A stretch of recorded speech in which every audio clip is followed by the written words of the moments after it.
welcome to We're the Game. We're going to be talking about week 2, more in review. I'm going over our picks for it and then moving into looking at week 3. So we're actually, just for perspective, we're hitting this a day late. So we're coming at you Friday. The Jets-Patriots has already happened. I think we would have probably both picked the Jets for a predictable winner there, but we'll just kind of leave it out this week. But going back over week 2, by the way, congrats if you managed to get a lot of these right, because I think that they had a lot of bracket busters in this one. Just a lot of surprise upsets. So if you had that kind of foresight, power to you. I certainly did not. I think I went 9-7, and I've got Michael is going 10-6, still better than me. Darn it. But it was a rough week for anyone who thinks they know the slightest little thing. So. But looking back, last Thursday, had a fun game. At least it looked like it was going to be a fun game, and then everything went off the rails.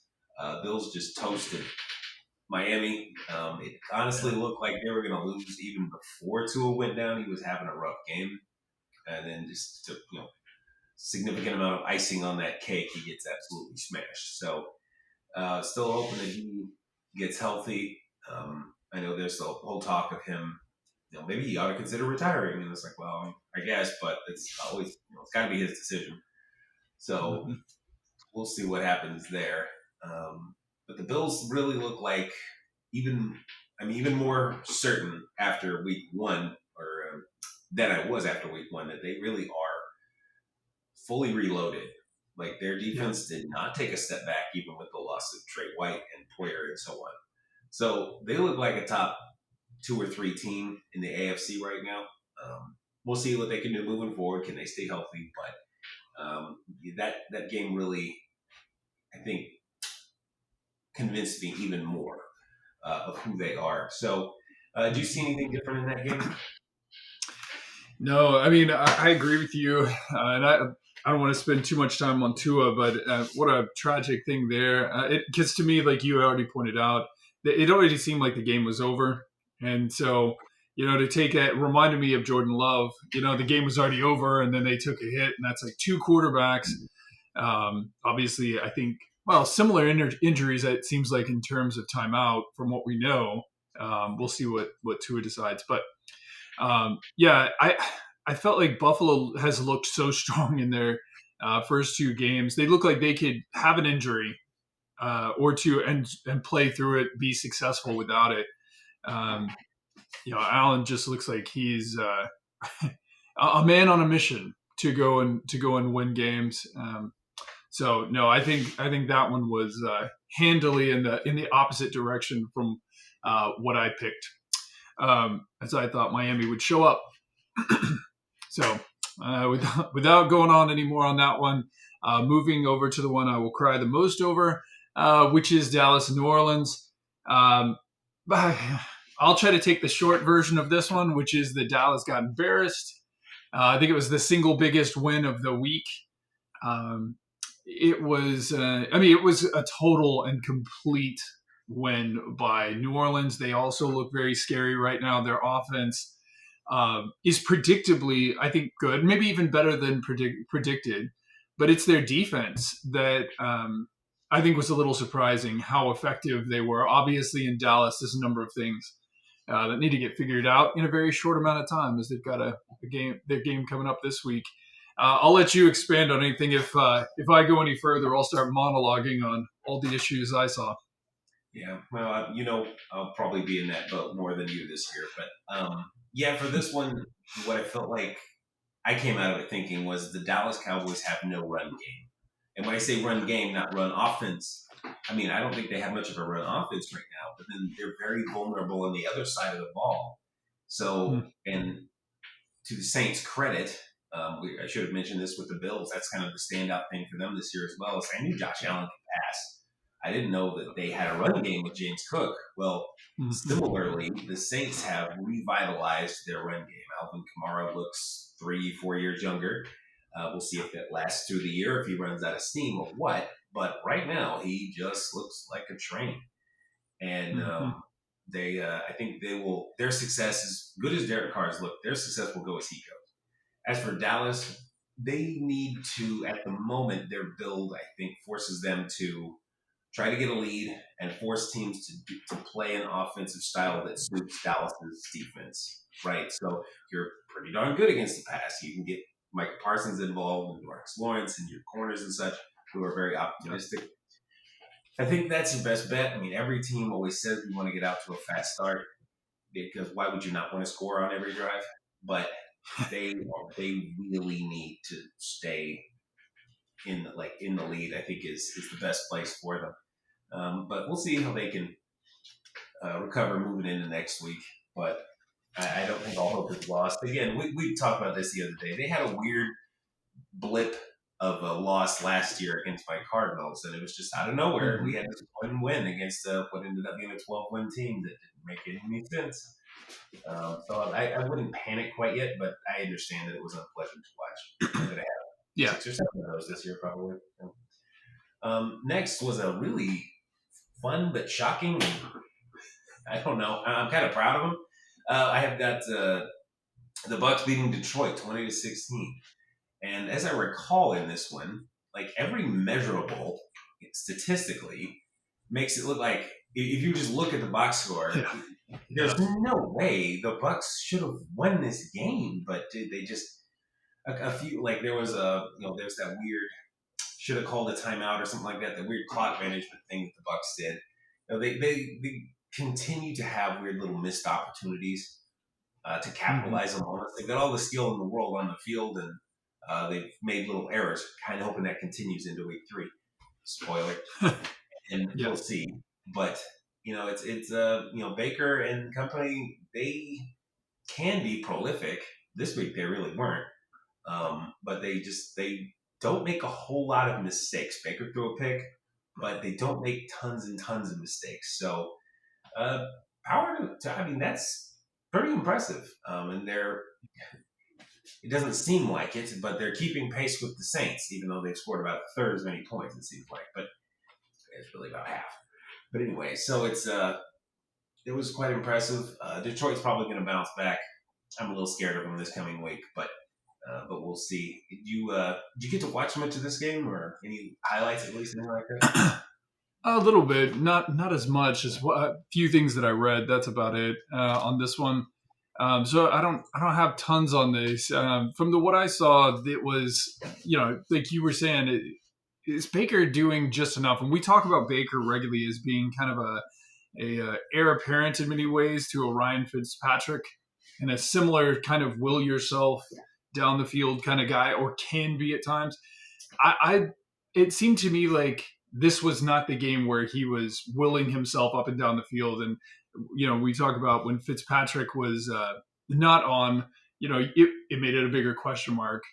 So this seemed like the kind of game where he was there. He did a lot of the right things. But I felt like they could have been considerably better than they were. And Detroit is kind of a confusing team. It's kind of like what are they really going to be at the midway point in the season? I'm still really curious.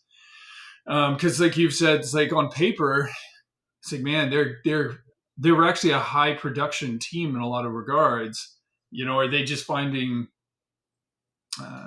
speed bumps right here at the beginning? And they're going to work those out. Hopefully not next week, but we'll see. We'll see how that goes. But yeah, I mean, Detroit or not Detroit, Tampa Bay is off to a good start here. I'll be interested to see how they progress through the season. Green Bay and Indianapolis. This is the first pick this week that I actually got right with Green Bay. And there were a lot of question marks coming into this game, rightfully so. Indianapolis also has a good team with a number of its own question marks. And Green Bay obviously has some new question marks they were trying to figure out this week, starting Malik. I'm a Malik fan, so I was excited to kind of see what happened and where did they go. I think predictably their game plan seemed to be, with him specifically, hey, we're going to have you do the least amount that needs to be done to get through this game. And that seemed to be pretty effective. He is a very dual threat quarterback. We really haven't seen him tons in the NFL. So having seen him in college, he looked super fast and all this sort of stuff. But measuring that against NFL is a totally different thing. So it was interesting to see how they were used and then pull off the win. Their defense always surprises me. Green Bay's. They still seem to make the most out of all their opportunities, going all the way back to their game against Dallas last year. And then for Indianapolis, it's kind of that whole where is Richardson and what is he going to be? How is he going to progress as well? Because he had a challenging day, I think, 17 to 34 passing. So yeah, I think that there's a lot of things both teams are going to be trying to figure out as we wait to hear specifically on Jordan Love and what that's going to be, in his return. What about you? Yeah, kind of the same thing. Like they made the game very manageable for Malik Willis here, and he took full advantage of that. The run game was working, and they very appropriately stuck with that. So I heard that. I don't remember the stats, but there was something like 200 rushing yards in the first half or something like that for Green Bay. I mean, it was just kind of obvious what they were going to do. It's weird that Green Bay in Indianapolis wasn't able to do more about it. That all being said, it was a one-score game, so it's one of the weirder games. Anthony Richardson being young and being volatile, not as like emotionally. That's not what I mean. But I mean just like as a player, he's going to have some games like this where he kind of gives it away. I think just every once in a while. Still young. This is his sixth game that in the NFL, so it's still very raw. And I think it's just going to happen sometimes. So I talk to my Colts buddy at work kind of thing, and it's not all hope is lost. He's still viewed as a very young player, so still like the peaks very much. But yeah, we'll see moving forward what they can do. I heard some promising news for Green Bay that Jordan Love is actually practicing this week, so he did not go to IR. For anyone who was curious about that, so he is possibly going to play Sunday even. I find that a little. I'd be a little doubtful of that myself, but just seems a little careless. But I get that they want to win this year, so we'll see what happens. But yeah, it was an impressive win for Green Bay with the backup quarterback. So, pardon me. So, moving on into I've got Jets Titans next. Yep. Well, like this one went kind of predictably. It went kind of predictably. So Aaron seems to be continuing to find his way in this offense with this team, and Will Levis is continuing to do rather befuddling things. He is. If you're not Patrick Mahomes, don't try to be Patrick Mahomes. But he's the only guy that can do some of that stuff. It just seems to be the case, and Will Levis thinks he's got his own signature brand of Patrick Mahomes-esque, and he just needs to stop. Just be Will Levis. It's fine. So that happened. Tennessee's defense still looked rather good. It's kind of the unsung hero in keeping them in games. Their run game is fine and things like that, but like their defense is just they're quite solid. So I think they're going to keep them in some games moving forward. We've already seen the progression of this. Again, we're coming Friday after the Jets' next game has already happened, and again, looks like Aaron is really coming into form. So we'll see how that progresses. If the Jets can stay healthy, I know that they lost their right tackle last night for potentially some period of time. We'll see how long that lasts. But yeah, no, it was good to see some progress from both teams and just see them both as they're shaping along. I hope that Tennessee can find some semblance of success this year, but we'll see. Anything in this game stand out to you? I was just thinking that since because of me we're late getting to this review, I would have said I'll be interested to see how Aaron progresses into week 3. We've actually already seen that. So that whole comment you just made about it being a building block, also a spoiler, is I think pretty accurate. One of the things you were texting me during the game, which is a good point, was the last year, Brees Hall is a really intriguing talent for the Jets. I think he's rather enviable. And then to see Braylon Allen kind of start coming out and them getting, effective work out of both of them, I think has really made them a very dangerous, team from just their running game standpoint. That's outside of having Garrett Wilson and all those other guys. That it feels like Aaron Rodgers is really still working on timing with. But I think we saw a lot of good things from them. I think, like you said, the Titans threw almost 30 passes, and they actually completed about 20 of those. So it's like there's a number of things that were working there. At the same time, it's like, man, they have Tony Pollard to run. It just seems like, man, maybe if they were a little bit more run focused, that potentially might be more successful than asking Will Levis to kind of carry that team. But I do agree with you that I actually think their defense has been stronger than I thought they would be this year, and that's, I think, kept them around. Obviously they're 0-2, but I think it's kind of kept them around the game a little bit. So yeah, I'll be interested to see what they do going forward. Does Will Levis evolve, or do they just kind of hold on through the season? So with that, let me move on to what I'll probably call the most shocking game to me, anyway. Obviously, another pick I got wrong. I think we're up to 4 that I've gotten wrong so far. Well, yeah, I mean, San Francisco just looks so dominant, so ready to go in their first game, and then they walk into the mighty Sam Darnold and Ty Chandler, and end up losing this one. Justin Jefferson, was unstoppable on his four catches. It's like he definitely hurt them a lot there. It felt like San Francisco just could not get the right things to fall in place for the first 3 quarters for the most part, and then just ended up chasing at the end and couldn't come up with it. So there were a ton of fumbles in that game. Just seemed like it was kind of a mess in a lot of ways, and Minnesota ends up coming out on top. Ended up being a 2-0 team, which I certainly did not expect, but I'm happy for them. And their defense, one thing with their defense is they always seem to come up with these big linebacking playmakers. I'm jealous, although we have one of their, old ones now. But Blake Cashman, Pat Jones have had just such a great early start to the season here. Be interesting to see if they can, how long they can maintain this winning streak going forward. It'll also be interesting to see how San Francisco does coming back. Yeah, similar to yourself, I think just about everyone in the country picked this one wrong, so I don't feel too bad. Things that stood out. Does San Francisco have an offensive line problem? Because that kind of came out of nowhere. When I see Brock Purdy sacked 6 times, I'm just like, that doesn't sound right.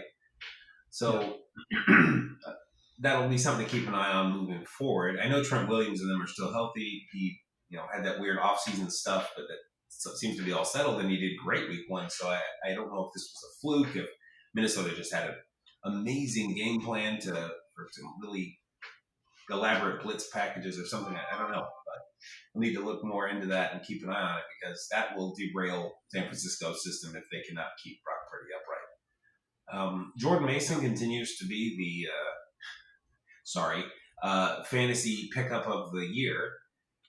We'll see when oh my gosh, Christian McCaffrey comes back.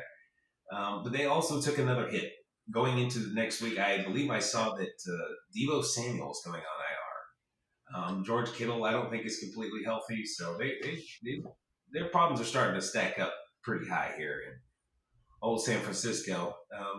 We're seeing the best Sam Darnold we've probably ever seen on the other side of this. So maybe that's not saying much, but it's quite impressive. He's clearly learned a thing. I'm reminded of like Geno Smith when he went out to Seattle, where it's like, wow, given the right environment, he's actually kind of thriving. So good for him. It'll be interesting to see at the end of the year to really move past, and moving into next year is like what they decide to do with him and JJ McCarthy, who was looking really good. So Excuse me. We'll see how that goes. But yeah, no, this was an interesting game to see it happen. And of course, as an NFC West guy, I'm just like, hey, good job, Minnesota. Thank you very much. But Yeah, no um, kidding. I don't know if they play this game 10 times, how many times this outcome Right. happens. But I just Yeah. needed it to happen this once. So, speaking of NFC West, then I've got Seattle over the Patriots. Um, this one again, the Patriots just look kind of listless, and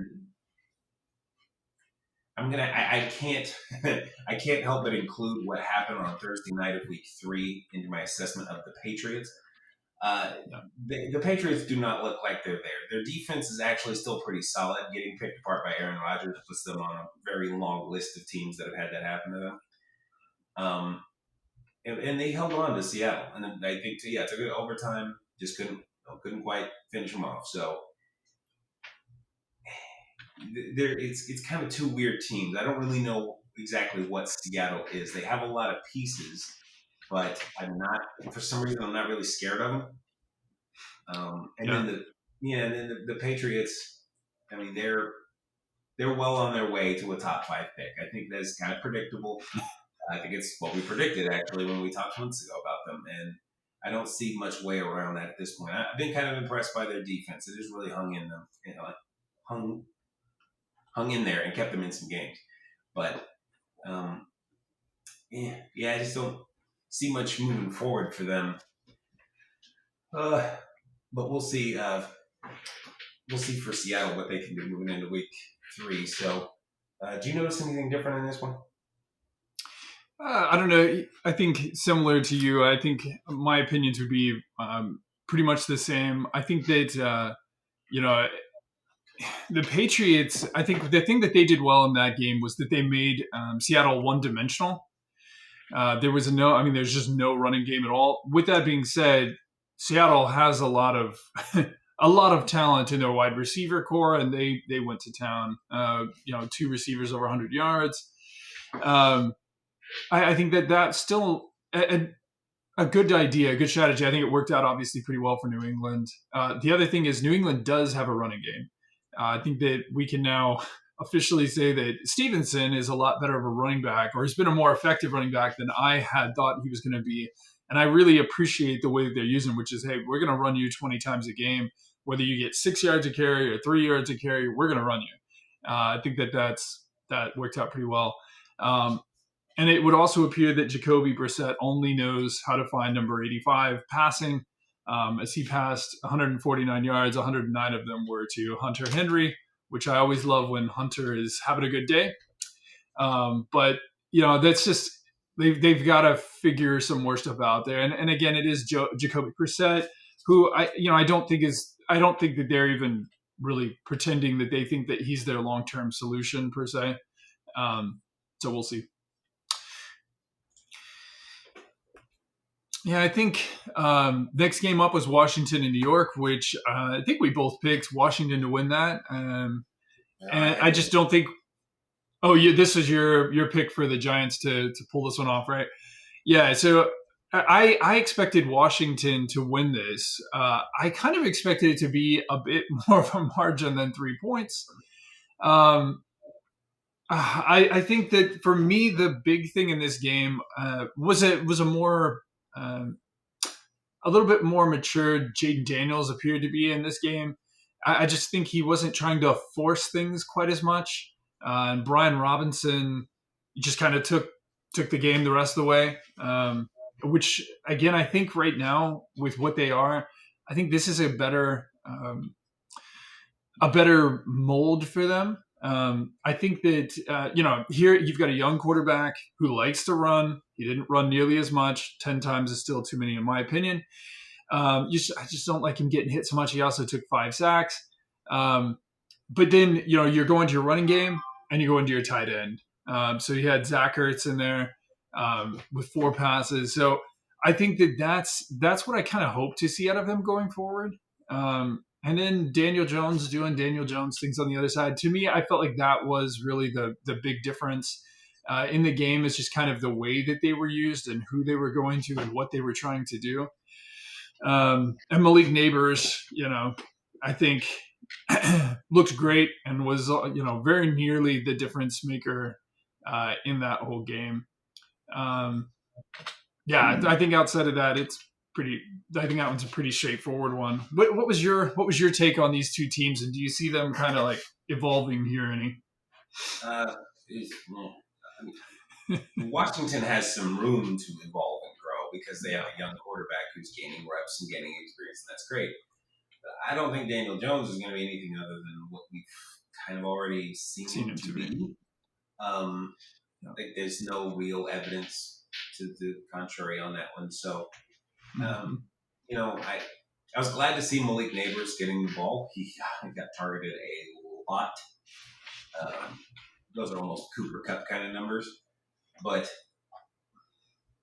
he's going to see some of those weeks. I think. I honestly thought the Giants might pull it off over Washington because Washington has a pretty rough defense. I thought that might open things up enough. One of the difference makers in this game was I believe the Giants kicker got hurt like very early in the game, so they couldn't kick extra points. Like they did not have a place kicker, and that's why 3 touchdowns looked like 18 instead of 21. So learn to get 2 points. So you're supposed to get them 50-50, right? Like what are we doing here? Come on. So well, it's always amazing that there's not like a lineman or somebody who's kicked the ball. Just a little bit, but yeah. None of you played soccer growing anyway. Exactly. I know it's not as easy as that. So it was kind of a weird game. I mean, it's just weird to see 7 field goals on one team beating 3 touchdowns on the other. It's just one of the weirder games of the week. Happy for Jaden Daniels. Similar to yourself, he's running. I don't mind the running. It's the people who run carelessly, especially in a week where Tua gets smashed. When I'm just like, hey, that. You saw what happened there? Yeah, don't do that. So Jaden still kind of runs that way sometimes. Like he's young and got rubber bones, he thinks, and so he's going to take some contact that he probably shouldn't take. And I hopefully he'll learn to slide pretty quickly, or even if the slide is awkward. Sure, you got to think though that like week 1 that they brought him in, they were like, "Hey, here's your training video. This is Robert Griffin III, right? And you're gonna watch his career start and end, and then don't do this. Here's the things he did good. Don't do that." Right. So sorry, couldn't help myself on that one. No, that is completely right. I think so. Not much more to say on that one. We'll see what they can do moving forward. I'd be more optimistic. I mean, granted, they're also 1-1 instead of 0-2, but I'd be more optimistic if I was Washington than if I was the Giants right now. But the next game, I've got a game that not only did you and I get right, I think probably everyone on the planet got right, is the Chargers over the Panthers. I don't even know any Panthers fans who picked the Panthers here. So the Chargers' new identity is quite interesting. Them switching from 5,000 yards a year, Justin Herbert, to we're going to run the ball like we're Tennessee with Derrick Henry has been interesting to see that just happen overnight. Their defense is quite solid, quite stout. Again, we'll see how that goes through the year. Some of their biggest contributors on defense are older players. Khalil Mack, Joey Bosa are both over 30, I think. I know Khalil Mack is. And we'll see going through the year if they can stay healthy, if they can keep that same energy moving into November. And so, But so far, so good. They're looking like maybe Rich Eisen was right. Maybe they will be +7 over last year. But they also played against the Panthers. So, it was interesting. They seem like they know how to use Quentin Johnston as opposed to last year. They couldn't seem to fit him in. So they're doing a lot of things right. Hats off to Jim Harbaugh.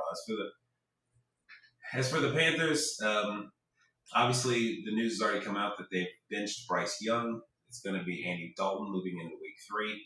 That stinks. But it might be the right move. It's a weird situation, but I don't know that any quarterback really wants to play in that right now, just because they just don't have the support in place.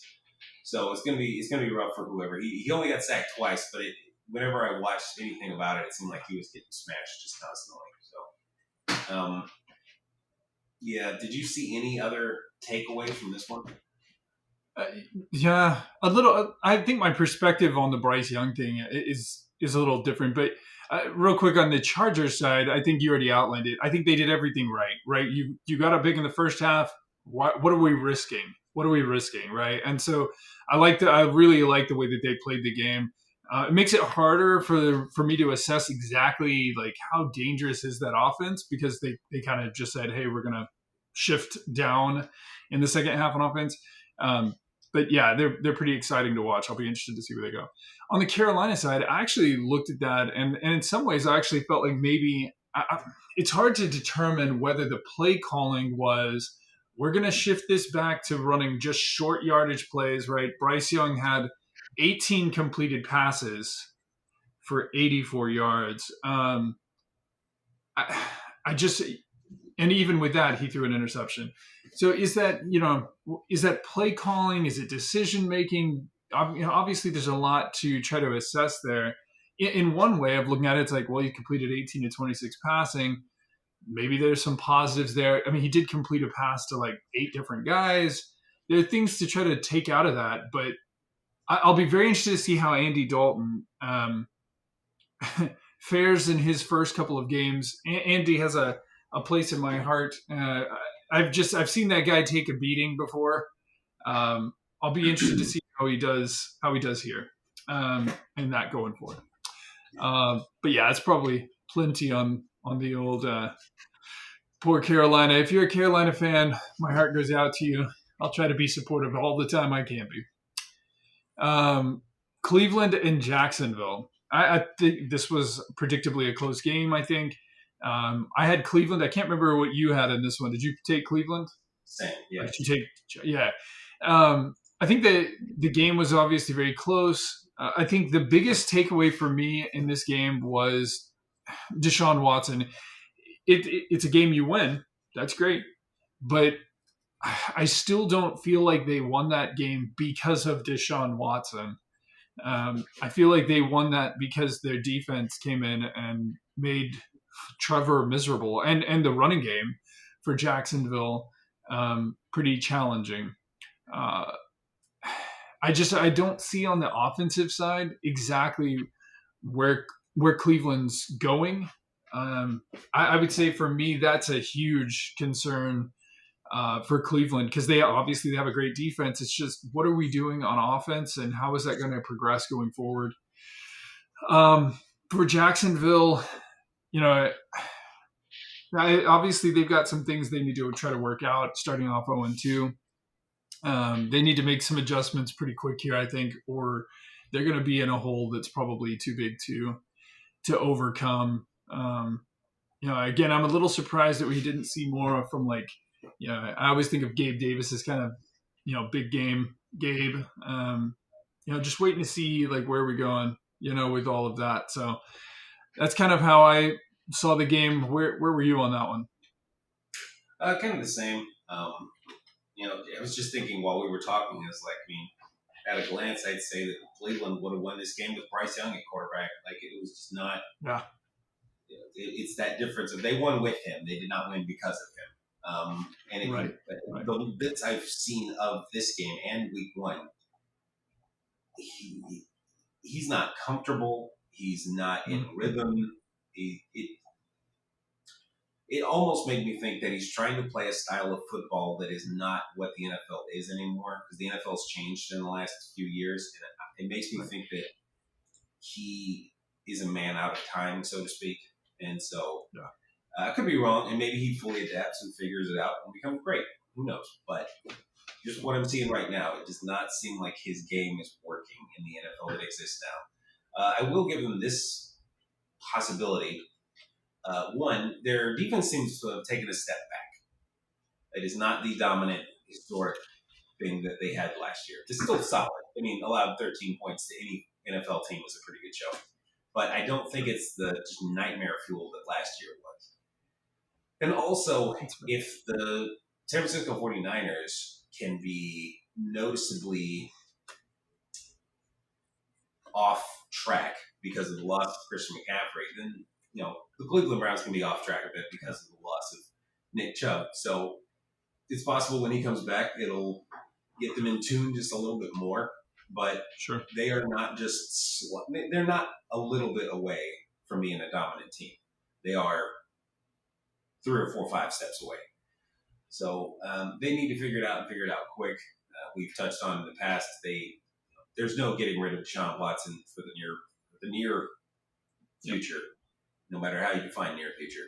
So they've got to try to figure this out the best that they can. As for Jacksonville, similarly, they're doing some things I'm proud of. They're using young players a lot. I really didn't think Brian Thomas Jr. was going to get this kind of usage this early, but power to him. Mm-hmm. Travis Etienne, they're really trying to feature him as their bell cow, and it's working pretty well. I'd like to see him get more like 20 touches a game, but I think they probably just got put into a passing position, and here we are. So, but yeah, we'll see for them moving forward. But this is one of those games that sadly I don't think there's tons to say about. It was kind of an ugly win, so good for Cleveland, but they still have a lot to show. In Jacksonville, it's an ugly close loss, and hopefully they can learn something from it and get a little better for next week. So the next one is one of the other big shockers, maybe the biggest shocker, was Baltimore losing to the Raiders at home.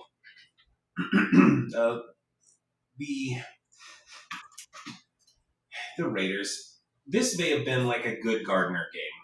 It's just like he was just on and he used his. If you had to say who are the best 2 weapons in with the Raiders right now, you'd probably say Devontae Adams and Brock Bowers. Well, Gardner Minshew would agree with you. So 210 of his 275 yards were to those 2 players, and so that's going to work sometimes. When you just brute force it to your best players, it's going to work sometimes. There's going to be some catastrophes out there too, where you get he had 5 interceptions this game, but it worked then. Lamar didn't play bad on the other side of this. Maybe he wasn't clutch enough in the right moments. He's still really loving Zay Flowers. They seem to have moved back away from Isaiah Likely, back more to Mark Andrews a little bit. We'll see. That's just like a back and forth thing. But I think week 1 with Isaiah Likely might have been a fluke. Maybe not a fluke, but just kind of happened that way. Kind of like Marvin Harrison Jr. with the Cardinals week 1, where he just didn't get any looks. It's like, well, what's going on? And it's like, I think Isaiah Likely probably hasn't taken tight end 1. He's just that week featured him. So here we are. This game, it's. I want to go back and watch it again and really just see what happened one more time, because I did not see the Raiders winning this one. That again, there's the whole puncher's chance of them just taking enough shots and eventually it's going to work. But is it sustainable? Gardner Minshew going 30 of 38. No, it's probably not sustainable. Can they win a lot of games with 27 total rushing yards? No, probably not. But hey, they won this one, so good for them. What stood out to you in this one? I mean, I think you recapped that one really well. I mean, Gardner Minshew having probably the best game he's ever had. 30 of 38 for any quarterback is quite a game with no running game whatsoever going on. I think that as Dallas is going to play Baltimore coming up this next week. One of the things that maybe, and I'm kind of hopefully they got exposed on here, is while they still have a good defense, is the problem that they have bad passing defense right now. Because again, Gardner just continued to go off. Obviously, Devontae Adams and Brock Bowers are great wide receivers, but I mean, this is a historically great defense in Baltimore. So I think that's interesting. Obviously, it was still a close game. It was good to see Derek get used. And I'm sure that once the game was pretty close at halftime. I don't know. If I had Derrick Henry, I would want to punch him more times through there and force them. I just feel like it makes the game easier. Um, you know, does that help Lamar a little bit more to have better passing lanes? I don't know. I don't know. It's a tough one. It's a tough loss for Baltimore to start the season out 0-2. I know all the Baltimore fans out there are probably wondering what is going on. Um, we'll see how they do going, kind of moving forward. But tough loss there. Speaking of tough losses, the Rams had a rough day visiting or being visited upon by the Cardinals. And I think everyone knew this was going to be a rough day, a rough game in the sense of how challenging it would be for the Rams in general, even playing at home, just given the nature of the injuries. With that being said, it was a lot of fun if you were rooting for it and had picked the Arizona Cardinals. I think it was pretty much everything on offense that you could have hoped for. Running game worked, passing game worked. Kyler looked great. He didn't have to throw 40 passes. He just made the ones that he threw to. I also think, and I'll let you expand on this, but I feel like everyone wanted to see Marvin Harrison, and they got to. So I think, to me anyway, this is everything you could have hoped for. I would think as a Cardinals fan, you're just hoping, okay, now can we take this and go play a better team coming up? And how does that, can we take that into that next game and keep moving forward? Yeah, I mean that's pretty much right. It's been talked about ad nauseum, the injuries that the Rams had, and it was crazy. I mean, by the end of it, I think they were missing both wide receivers, Cooper Kupp and Puka Nacua. They were missing 3 of their starting 5 offensive linemen. Matt Stafford, quite frankly, was nicked up at least. You could see him a little hobble. He's notoriously tough, and that's off to him for that, but he was clearly not quite right. If I was going to have something telling about the future for the Rams, at least for this year, it's that their defense is legitimately not very good. It'll have moments where it does some good things. They've got some young players, but the defense really wasn't injured, and their defense was a sieve. So that would be a worry for me moving forward if I were them. But they know that they just lost Aaron Donald. It's been a couple years since they had guys like Jalen Ramsey, Von Miller, and so they're reforming it. I liked a little bit of what I saw from Jared Verse. He's figuring out the speed of the game, things like that, but it's just not quite there yet. And on the other side of it, their strength, their offense was where all the injuries were. So they're going to be interesting moving forward this year because a lot of those guys are out for 4 or 5 games. It's probably tanked their season. If Stafford gets hurt, it is for real tanked their season. But we'll see. We'll see what happens there. It would be nice if they could find a way to beat the Niners this week, but that's a tall order. So as for the Cardinals, yeah, like you said, it was just kind of we had one of those games where everything we wanted we could get. We had 260 in the air and 230 on the ground.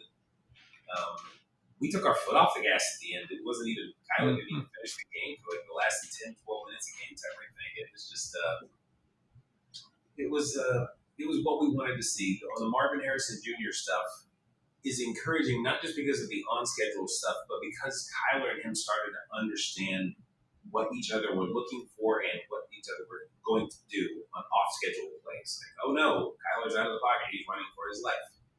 This is what I need to do to get open for the play. And we saw some of that. It resulted in a touchdown and like a 40-yard first down. So it was great to see that. I still, having watched it, I still think that their connection has legitimate room to grow. Not just the whole, hey, we could always get better. Yeah, but like you can just see every once in a while, it's like, okay, they're still only 80, 90% there. So I look forward to seeing more of that. The rest of the team, they did their job very, very well. Everyone just kind of, James Conner got his 5, almost 6 yards of carry. Just trucking. Guys like Trey McBride just caught everything thrown their way. He's cemented himself as this great receiving tight end. The defense stepped up and played surprisingly well in ways that I wouldn't expect them to, getting 5 sacks. And Yeah, it was great to see as a Cardinal fan. We touched on the other day. We had not beat the Rams in Arizona in like 10 years since it was the St. Louis Rams. So it was great to see that.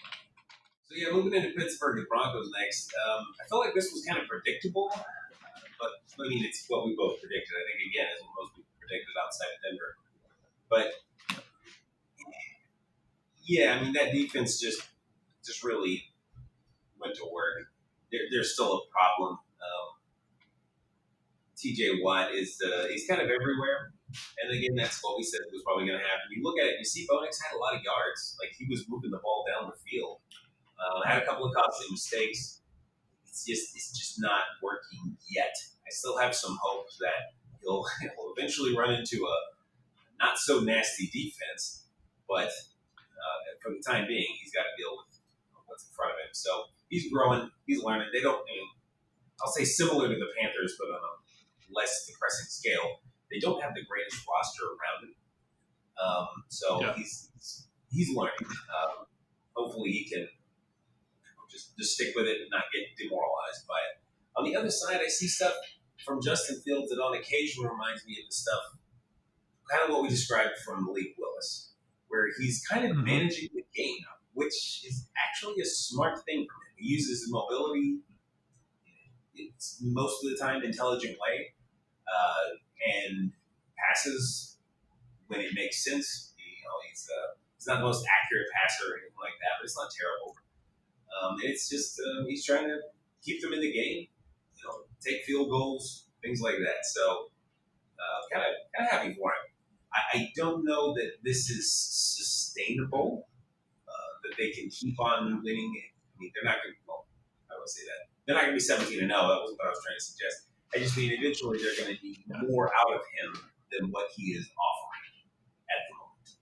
But we'll see when that time comes what happens. So, but yeah, no, I think this was one of the more predictable games of the week. So, what struck you in this one is interesting.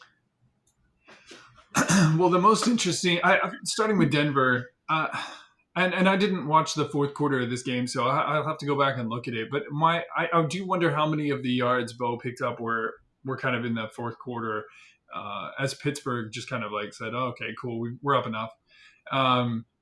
So I'll have to take another look at that. But I do think it's somewhat more encouraging. He's 20-35. He did throw 2 interceptions, but he is spreading the ball around a little bit more. I think there's some positives there, but that's really looking for positives. I mean, they have no running game. It's just there's a lot of concerns there. This game, I think, looked closer than it was because it almost feels like Pittsburgh got a touchdown out of Justin Fields and was like, oh, thank goodness, let's just sit back and just kind of like, oh, that's good enough. Which similarly is kind of how I felt about their game against the Falcons, where they kind of just got up and were like, all right, we're just going to do, I guess they didn't come up until the third quarter in that game, but just like, we're just chipping away at people. There's nothing, we're not pushing the gas pedal. We're just kind of chipping away. And their game coming up this week, I think will be significantly more interesting to see how they manage that. And it'll also be, I think, a confirmation of how scary their defense really is, because I think they're going to go up against probably the better offense that they've seen. So we'll see. We shall see. Next up here is Kansas City and Cincinnati. No particular. I think the shock here is that this game was close. I think I had said that I kind of had expected Joe Burrow to show up and like play a game, and he did. He was definitely there, and they were in this game. It was definitely a pass heavy game on the Cincinnati side of the ball. It was kind of interesting to see Pacheco have a great game on the Kansas side. Pat was Pat. He always does exactly enough to get the win. With that being said, he did throw the 2 interceptions that game, which I think was what made this game so entertainingly close. I don't know. You talk regularly about if we saw this game played over a few times, would we see different outcomes? And I think the answer to that is yes, but I'm not sure that I think it's more than 50-50. I think that Cincinnati could have played a better game. And I think that um, they were challenging Kansas in all the right ways. So, I could still see Kansas having come away with a bigger win. I could have, I could have easily seen Cincinnati. Is that something that you could have seen as well? Did they seem more in this particular kind of matchup? Did they seem more evenly balanced, or do you think like no, there's a wide disparity? This is Cincinnati's best game and Kansas' worst game, kind of a thing. Where are you at on all that? Somewhere in the middle. We've talked in years past about how I'm a big believer in organizational matchups. For some reason, they just seem to happen. As I mentioned about the Cardinals game, the Rams have just had our number forever. No, not forever, but for a decade. And so Cincinnati, they nicknamed Arrowhead Burrowhead for a few years because he was like 3-0 there. He plays them well. Just whatever it is that they do in Cincinnati, it counters what Kansas City tries to do, and it was almost enough. It came down to some controversial calls and all that, but whatever. It was a very close game. They're very evenly matched when playing against each other. Moving forward, kind of similar to the Jets. I have some optimism. It's weird. I have more optimism for the Bengals at 0-2 than I do for the Chiefs at 2-0 because the Chiefs are starting to get dinged up a little bit. Isaiah Pacheco is out for the next, I think I read 6 to 8 weeks. Right as you mentioned, they start to get him going. And Patrick Mahomes is not doing that well as a passer. It's not atrocious, but it's not Patrick Mahomes of old. Travis Kelce hasn't really gotten used that much yet. The wide receiver usage, it works. It's kind of, I don't say it's predictable, but it's logical. It makes sense. It was for Rasheed Rice most of the time. Without Pacheco, he's a fierce little dude. And it'll be interesting to see moving forward what they do. I think they're kind of grasping right now. I won't say grasping at straws, but they're really reaching right now. So they signed Kareem Hunt to their practice squad in that weird reunion. But they're interesting moving forward. Whereas, again, similar to the Jets, it's like they're coming into form, the Cincinnati Bengals. So they might be, but there's like historically, I think if you go 0-2, there's only like a 10% chance of making the playoffs or something like that. They may be the 0-2 team to be that the designated 10%, because their offense at least seems to be figuring some things out. We'll have to see what they can do. Can they stay healthy? That's been a big problem. But if they can, it should be better moving forward. And we'll see. Kansas City's always going to get everyone's best shots, kind of like Alabama. Everyone always plays their best game against Alabama. So we'll see. Let's see how that goes. For the oddly chosen Sunday Night Football primetime game, we had Bears at Texans. And it was hideous. I was happy for the Texans, but I didn't even feel like they played that well. Shout out to the Bears' defense. Their defense seems to be just mean and nasty, and I kind of like it. Yeah. And only problem is the Houston Texans' defense is meaner and nastier. So Caleb Williams, it's almost a foregone conclusion. It feels like right now that he's not going to finish the season. He's going to finish the season on IR. How early does he go on IR? I don't know. He is taking a beating, like beating like what you'd see in Washington last year. Like it is just bad. I think I heard somewhere that on like 42 it's 44 dropbacks because it's 37 attempts plus 7 sacks. He was actually pressured on like 43 of them, which is just wild. You could barely accomplish that without an offensive line at all. So it is bad. It is bad to be a quarterback in Chicago right now. I sent you a text. at the beginning of the year saying all he has to do is get 129 passing yards to eclipse the most rookie quarterback passing yards for the year. He just averages that. thinking that might be safe for now, Mm-hmm. which is really sad because I like the guy despite his Yeah. quirky things. But I kind of like the guy and I'm rooting for him. He's got a tall order. But on the other side of that, um, Houston means business. Their defense has continually played quite well. I don't know that I'm quite ready to call it like elite, like top five, but it is. I'm comfortable saying top 10. I know it's a weird distinction to try to make, but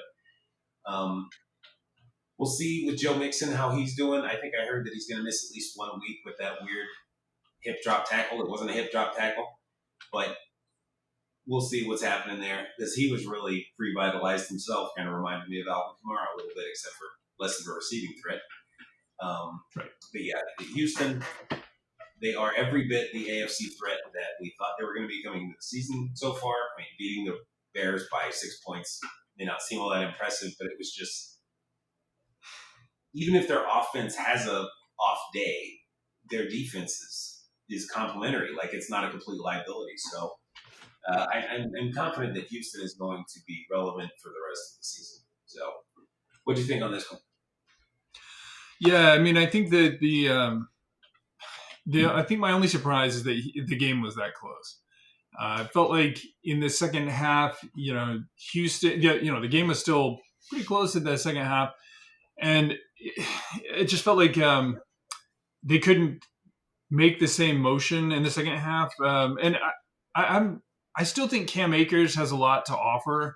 So I think we'll see how he's able to carry things by himself. But I think they're going to be happy that they have both of them. And we'll see when Joe gets back what he is and where he is. But yeah, they've been running really well. I think it's going to be more one dimensional going forward. And CJ's been amazing, and who knows, maybe that's going to not really impact them. But I'll be interested to see on that side. On the Bears, it is concerning, obviously, and I almost feel like out of the rookies, that Caleb has been one of the better rookies I think in a lot of ways, especially if you take into consideration. It's not so much his wide receivers. We talked a lot about that at the beginning of the season. Was the wide receivers that he has, and like, oh, look what all they could accomplish. But the problem is, like, where's his offensive line, and what has he really got to help him stay alive? So I think he's actually done pretty well. I think honestly, if I was a Bears fan, I would be encouraged somewhat with that, and very concerned for what you already pointed out, which is, we saw Joe Burrow get sacked a million times that first season, and finally, get injured and all that. Just what are we doing to improve that situation? Because I think Caleb has shown, like, hey, he has some real promise here. We just need to keep him alive. So yeah, I don't think there's any in the win. There's no shock, but I think, yes, as you pointed out, the Bears should also be very excited about their defense, because their defense may win them a couple games this year by themselves. And then last but certainly not least, one of my favorite games of the week is the Philly and Atlanta game. This I got this one wrong. I really thought that Philly would come out and handle this. They did not. One of the exciting things to see in this, if you're a Cowboys fan, is this question that you and I have talked about. We were talking about a lot last year, which is, Jalen and Dak remind me of each other in a lot of ways. They like to play with the lead, and they're amazingly great quarterbacks when they're in the lead. They are not great quarterbacks when they're playing from behind. And look, how many quarterbacks truly are? But there were some problems on that final drive for them. It's a close game, right? But I did not see them losing to a problematic Atlanta that is clearly trying to figure out what they are and who they are and how they're going to work. And they kind of still found a way to lose, even with Saquon Barkley having a good game overall. I think my hat's off really to Atlanta's defense. I did not see them keeping Philly out of the end zone as much as they did. That's kind of how I took that game. Where were you on it? kind of the same. Like we both picked Philly. I think most people probably did. Atlanta didn't show much week one, and they just clearly the defense in Pittsburgh had their number, but they figured some things out here, I guess, on the fly. Again, I've referenced this team a couple of times here, but Jets, the New York Jets, where they're starting to come together. Maybe defenses are already starting to slow down just a little bit. Not really sure, but whatever it is, as they catch their rhythm on offense, guys like Kirk Cousins might really, might really catch their stride and get going. Um, yeah, I mean, it was just what is there to say that Edmund said on Sports Center highlights about 1,000 times already about that last drive and. Um, to your point about guys liking to play with the lead, like Jalen Hurts, everyone likes to play with the lead, but it's who Sure. are you scared of? Who are you still scared of when they're down by 10 in the fourth quarter? It's like Patrick Mahomes is down by 10. We are not safe. We are not safe at all. Josh Aaron Allen Rodgers, and yeah. Tom Yeah. Brady and that kind of thing is like, yeah, so I see what you mean. And at this point, I'm not super scared of Jalen Hurts if he's down by 10 in the fourth quarter. Not saying it's impossible. He can march down the field really quick and score, but he that is not his calling card. So he needs to, like many teams, continue to grow with that offense. They got to get AJ Brown back. He's clearly Yep. huge. I mean, he's probably the real difference in this game. They might win by 10 if he plays in this game. But a lot of people blaming Saquon. It's like, oh, because he didn't catch that last one. It's like, yeah, really? He carried kind of the entire team for most of the game. Nah, that's not true. I don't blame Saquon for that one. It's one pass. Oh, You're yeah. gonna drop one every once in a while. It shouldn't have been passing at all.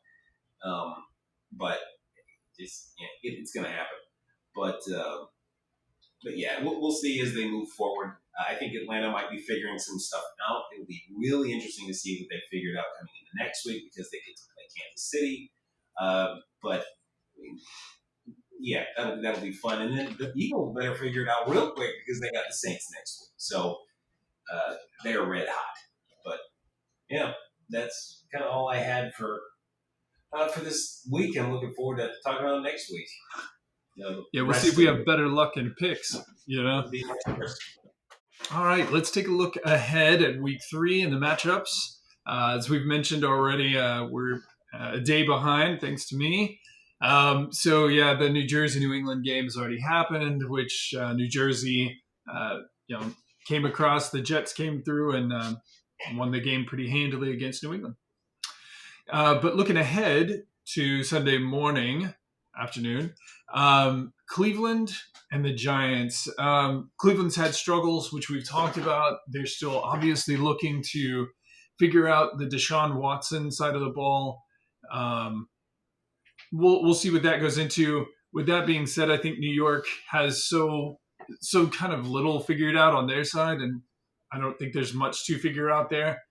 I expect again Cleveland's defense to show up and really just kind of carry that game, and that their offense will do enough to, pull out the win. With that being said, I'd say if you're a Cleveland fan, you're looking to see their offense gain some structure and come up with something that looks sustainable throughout the season against better teams. So I'll be taking Cleveland on that one pretty easily. What about you? Same conclusion, basically. I wouldn't be surprised if Daniel Jones doesn't finish this game. And I don't mean injury. I think they might just finally have had enough. Cleveland's the kind of defense still that if they can find last year's form, which they still have most of those pieces, and he has like a 3-pick first half or something like that. Or if he turns into Danny drops or something like that, where he's fumbling the ball, that kind of thing, like he may just get pulled. Yeah. And we may go back to Tommy DeVito and all those memes again. It's starting to look ugly in New York. So, yeah, I'll be picking Cleveland pretty handily here. I think Cleveland needs to try really hard to get the run game going, and this will be a good week to try to do that. But we'll see. they don't clearly think the way that I do.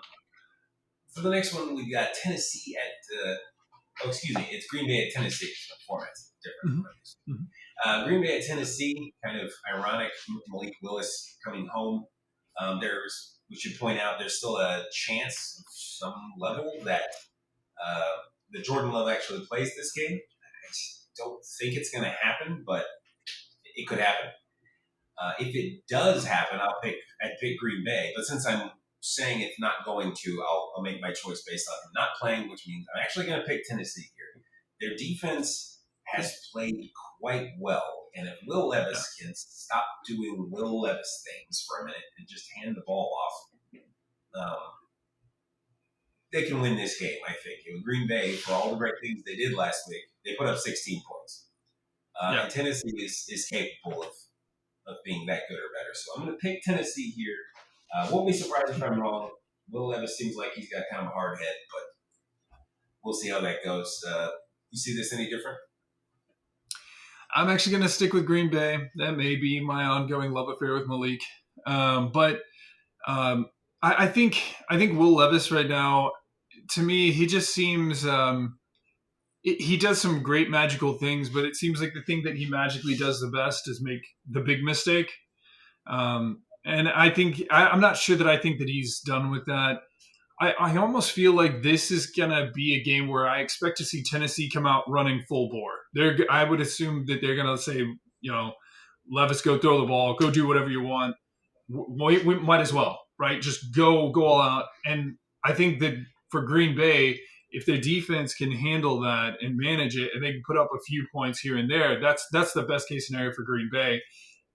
If that doesn't happen, if Tennessee puts some points on the board, then I'm kind of expecting Green Bay to say, hey, we're going to take the leash off of Malik a little bit more. And, hey, go throw the ball, go do the things, And I'm selfishly, part of me really wants to see that. So I kind of I'm intrigued. I don't think this is an easy pick. I think that, as you pointed out, assuming Jordan's not there, and I think this, my unsolicited opinion is, I don't think that they should start Jordan if he's even remotely not doing well, because it's Tennessee. And this is a good game to just, hey, let's push Malik a little bit. But I'll be picking Green Bay in that one. We'll see how that one plays out. Indianapolis and Chicago at Indianapolis. I don't know. I did not think that this would be one where I thought this would be close on any level. I think for Indianapolis, it's just kind of like, what's going on? Like that's kind of how I would be. For Chicago, their defense obviously is running well, as we discussed recently. Can they protect their quarterback at all? I think if they find a way to protect their quarterback going into this game, I see that, I could be wrong here. I am picking Indianapolis. With all that being said, I think if one of them is going to solve their problems, which they both obviously have, if one of them is going to solve their problems going into this week, I think it's more likely to be Indianapolis. What are you going to take in this one? Same. Based on, in particular, Chicago's problems at offensive line, I think Indianapolis should be able to feast off of that enough. And I'm just going to bank on Anthony Richardson doing enough. Maybe having a couple of those explosive plays that sets them apart. He's got that crazy arm of his. So if he can get one of those big explosive plays, maybe enough to really tip the scale in this game, because otherwise it looks to be a defensive slugfest. And you may see a lot of Jonathan Taylor, which would be a good strategy. So, yeah, I'm going to go Indy here. But I would love to see a little bit of growth, if growth is even possible with that team, for Caleb Williams this week. Start getting some timing. I know we still haven't seen any of the rookie quarterbacks get a touchdown pass yet. I'd like to see all three of them get one this week, just so we can get that monkey off our back as a league. So we'll see. But I'm picking Indy for this week. Next, I've got Houston and Minnesota. If you'd asked me this a week ago, this would have taken me about 3 seconds. Yeah. But then Minnesota beat San Francisco. Mm-hmm. So I'm not really my convictions are weak.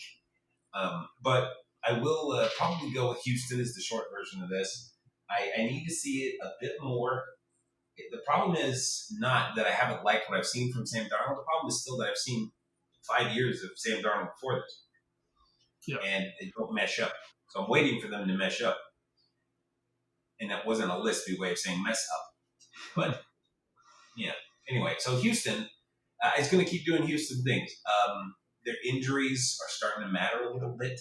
Again, with Mixon being out for this game, I assume it'll be more of Damian. Wow, I just lost his last name. Is just gone. But that other running back with a cool name. I expect him to come out here and do some work. But Minnesota's defense is for real. So I'll pick Houston with all the conviction of a first grader in first day of school. No, I appreciate it. Damian Pierce. It slipped my mind too. Yeah. There's obviously a drop off there. I know he's had his own injury concerns already. So between him and Cam, though, I assume they'll be fine. Houston's just shown so much poise in general. They're dangerous on all sides of the ball. I think we know what Houston is. They're a scary team. I think what's still amazing is just right now, we often talk about teams that find ways to lose. Minnesota right now seems like the team that finds ways to win, a little bit above their odds. You had mentioned how they're doing better from their quarterback play. Having Justin Jefferson around, I think helps a lot in that. I'll be interested to see how that all plays out. I'll be interested to see if they can pull off another win. I think this one's a close game. It's actually probably the game I'm looking forward to the most this week potentially. But I do have Houston. I just feel like they're a more sure thing. Like they play like a team that's been around a long time. It's hard to remember that CJ has not been around for very long, which is a very almost. I probably shouldn't say it to jinx him, but almost a Patrick Mahomes thing to kind of say is, man, he plays like a guy, and the team around him plays like a team that's been around a while. So we'll see. Hopefully, I didn't just jinx the whole team. All right. Well, moving ahead to Philadelphia and New Orleans. Obviously, a game I'll be very interested to see how it plays out since New Orleans was kind enough to embarrass my Cowboys. I would love for them to go ahead and embarrass the Eagles as well. The Eagles looked rough in their last game. And if New Orleans comes out and does the same thing to Jalen Hurts that they did to Dak Prescott, where they jumped out to an early start, will Jalen be able to come back and manage that? I don't know. It'll also be interesting to see how New Orleans manages an actual running back in Saquon Barkley versus the Dallas Cowboy cheerleaders. Where do you see that from your point of view on that game? Yeah, kind of similarly. I think as long as A.J. Brown is out, Philadelphia is going to lack the piece that they need to beat really good teams. And to my surprise, New Orleans looked to be a pretty darn good team. Their offensive line in particular seems to be playing exceptionally well in both aspects. Like their pass protection has been really good. They've been creating run lanes. I think until A.J. gets back, Philly's probably going to be only able to be. Sorry about that. Oh, I wanted to karate chop my phone just now. They're gonna have some hard time against good teams, so they're gonna be competitive. But I just don't think they can get pushed over the top against a team that's really on a roll. So yeah, I'll be picking New Orleans right there along with you. Pittsburgh at LA Chargers. Excuse me, reverse that. Chargers at Pittsburgh is interesting. I feel like they're almost mirrors of each other. I mean, this is they're two teams that are defensive heavy. Trying to run the ball a lot. The difference is the Chargers have actually been able to run the ball a lot, and Pittsburgh, meh. So it's interesting. We still have such a small sample size of this version of the Chargers that they're hard to put your finger on exactly what they're going to do. And Pittsburgh just has not been working offensively very well. It's a whole bunch of field goals, and they're trying to just not make a mistake. So if they can keep that up, I think they've got a solid chance in this game. But I am going to pick the Chargers to win here and carry on their streak and maybe slightly start to convince me that they could be a real team. Because as much as I have my issues with Pittsburgh, I think they are a real team. So I'll go with them today, with the Chargers. Yeah, I think the short version is I'm going to follow suit. I don't know what these two teams are because they're two and 0 teams, but they're two. The 4 wins are against Atlanta, Denver, Las Vegas, and Carolina. And Atlanta's had a good win. Las Vegas had a good win. I'm not impressed with that.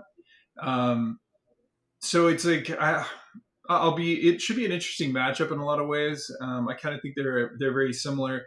I think for me, it just comes down to which quarterback do I trust more, and I think that's fairly straightforward for me. So, yeah, I think it's pretty even outside of that.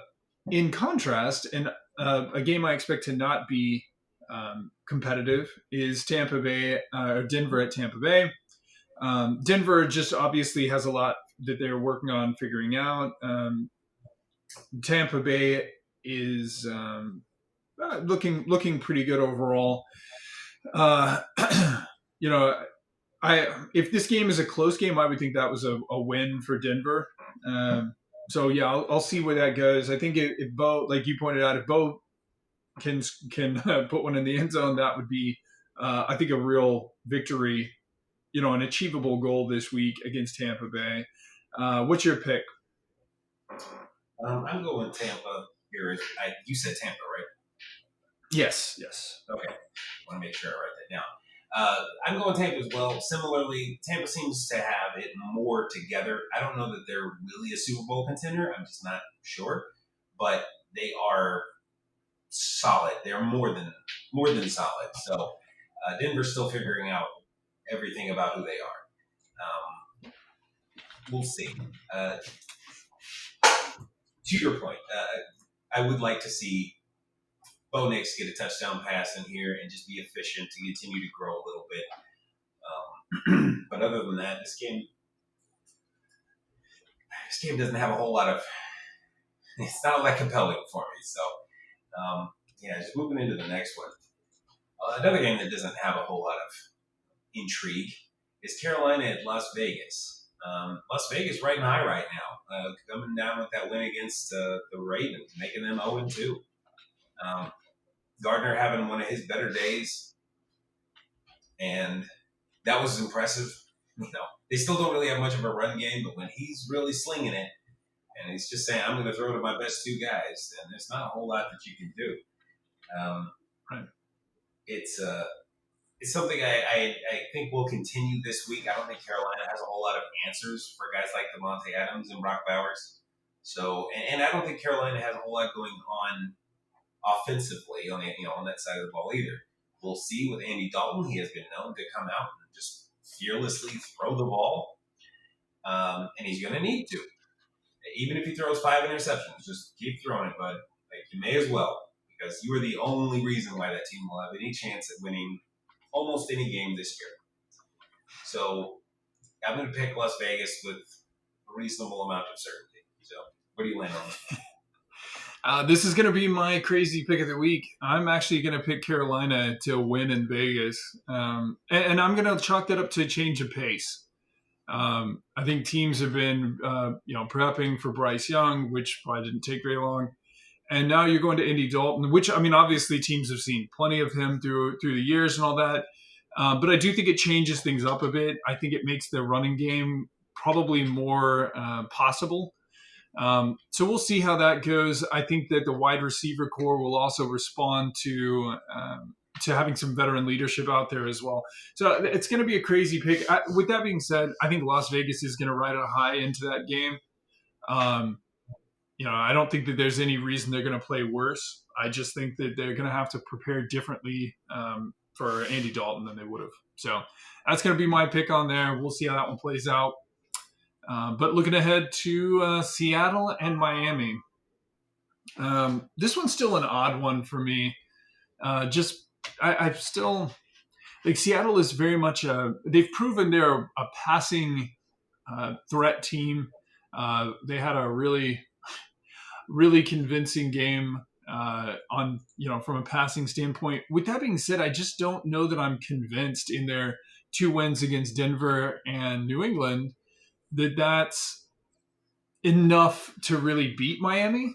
But Miami has also got its own problems to overcome. So I am going to take Seattle in this one, and we'll see how that plays out. I hate picking Seattle, but I think that's the way I'm gonna still sit on this one. Any chance you're taking Miami on the other side? I wish I could, but I've seen Skylar Thompson play a few times, and it's not something I'm scared of, and I don't think Seattle is either. There's the possibility that Geno just has a terrible game, throws a couple picks and that kind of thing, but he's been very careful with the ball since he's been in Seattle. It's been very rare that he has that kind of a game. So we're going to see a lot of Charbonnet running the ball. We're going to see a lot of that kind of thing, and then just enough of guys like Tyler Lockett and Jackson Smith-Njigba and DK Metcalf to keep them comfortably in the lead, I believe. So this should be one of those games that you're like, man, if only Tua was healthy, but he's not. Yeah. So yeah, definitely staying with the same painful pick. So following that one up, a much more interesting game, at least to me, is the Baltimore-Dallas. It's weird because one's 0-2 and the other is 1-1, but I feel like both teams are probably similarly desperate for a win. Baltimore absolutely must not drop to 0-3. But if Dallas drops to 1-2, it might feel like the sky is falling just as much. Mm-hmm. Baltimore's lost 2 close ones. Dallas is coming off of getting run over. I worry that if my analysis, such as it is, of Dallas and their run game or absence thereof of any run defense in particular is going to be a real problem against Baltimore. That Derrick Henry might finally have his coming out party, and then Lamar to complement that, and he might have a game where they have 250, 275 rush yards, and they just control the clock.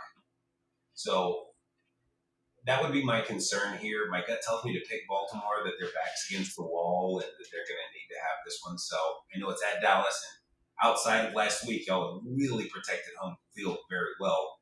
I will pick Baltimore here, but it'll just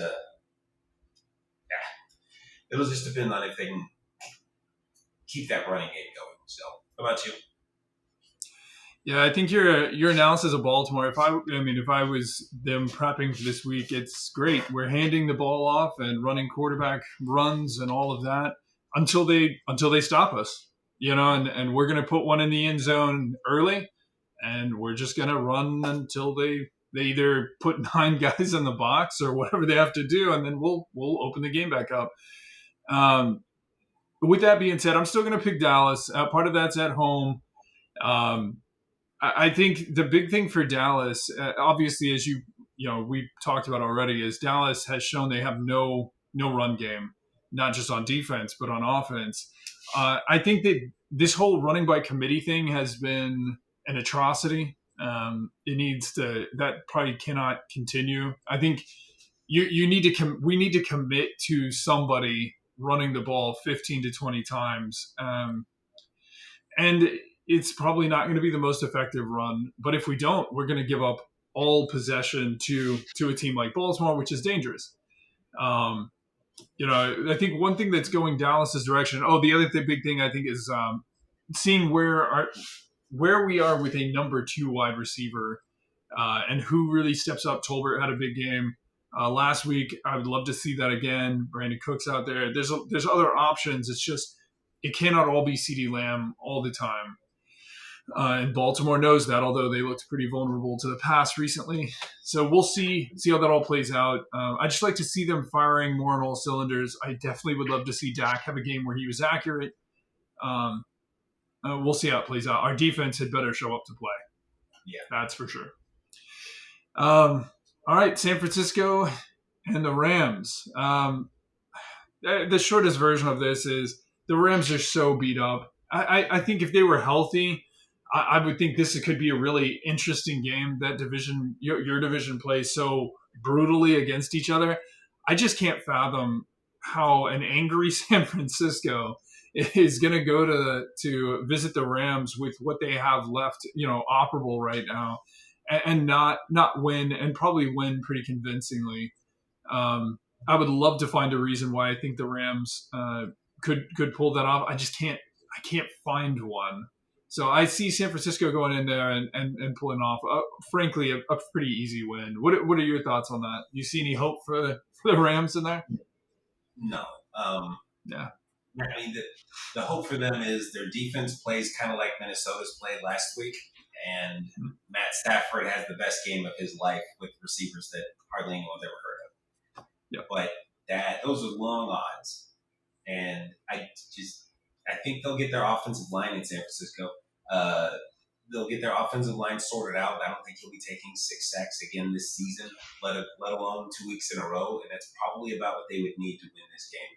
I recognize that they're not the same team without guys like Deebo Samuel and Christian McCaffrey. They've got injuries of their own, but they have way more depth, and they still have Brandon Ayuk and George Kittle. And man, how many All-Pros does this team have?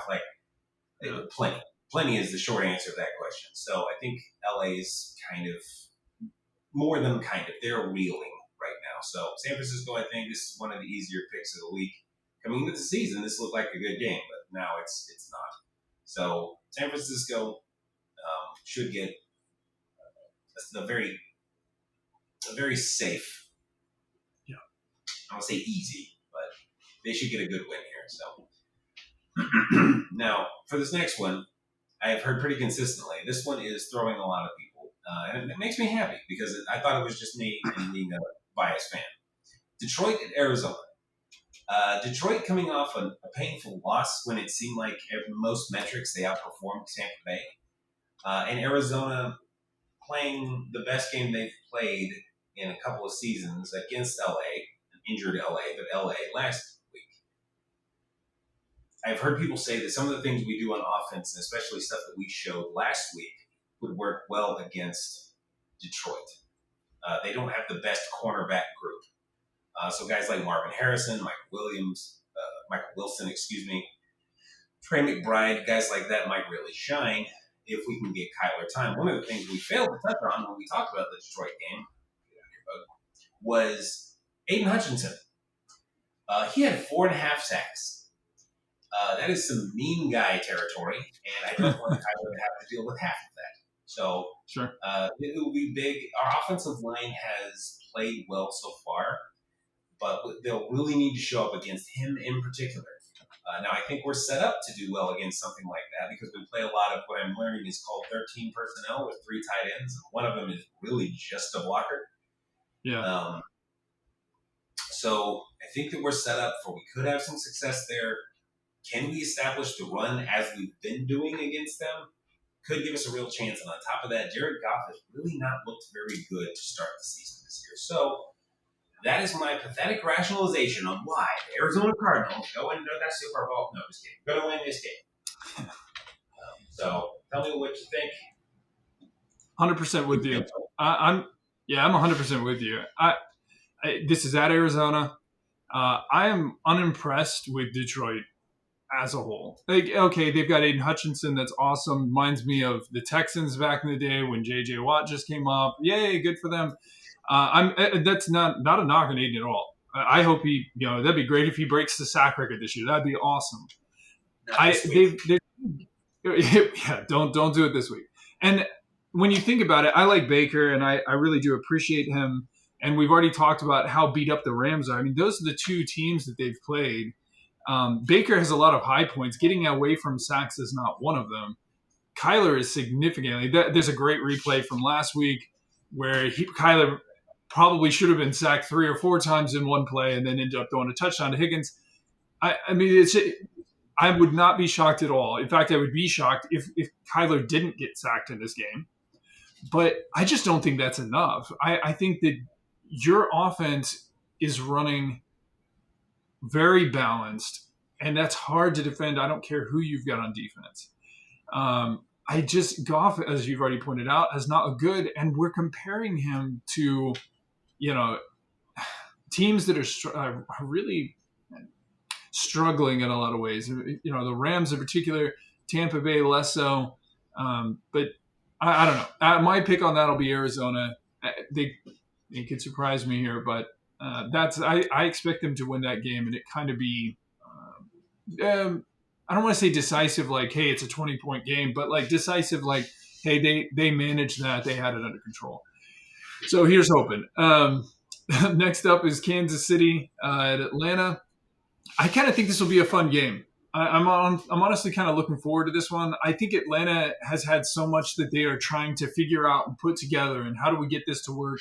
We know we have good pieces. Just how do we get the most function out of it? What plays are working? Whereas Kansas is running the same old thing. Kansas is going to have some injury concerns coming into that game as well that I think will play a factor.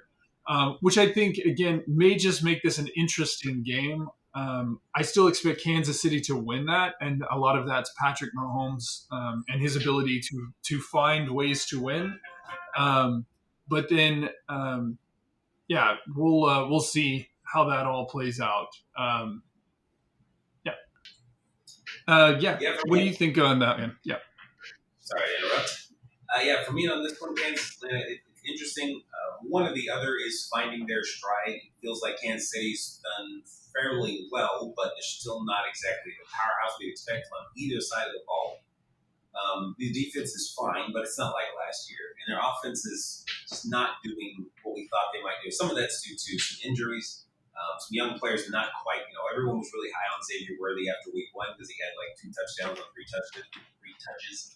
But he didn't really do much since. This might be his coming out. Who knows?